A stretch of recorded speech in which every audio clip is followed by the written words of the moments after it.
Hello Kinetic Coders, welcome to a new video of Python tutorial series, and in this video we are gonna see input statements. So let's start. Now here I am going to make a variable called raw, and here I will give it input, and in input your name,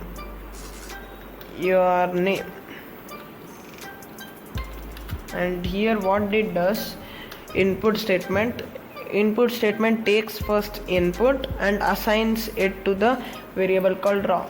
Now if I print raw,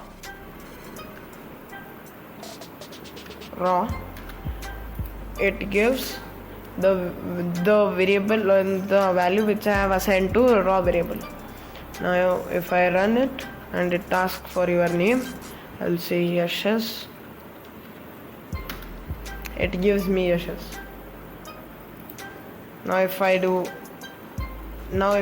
string like this is a method in which it is called type phrasing.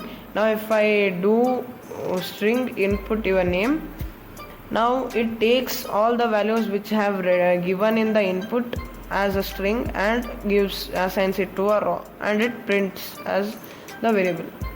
Now if I save this file and run it, now it asks me for your name. I'll give UTR something. It gives me UTR back. Now if I write int,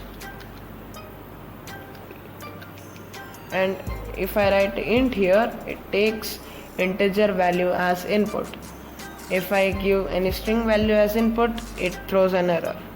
Your name, yes. If I write like that, it gives, I have not saved this. Now if I save and run, it asks me for your name, and if I give it yes, it throws an error. Invalid literal for int with base 10. Yes, it does not take a string value. Now if I write 80, then it gives me 80 back. It is used very much in any Python program. Thank you for watching this video. Make sure you like this video and subscribe to my channel for more such amazing tech videos. Till then, take care everyone, and be a kinetic coder. Bye bye.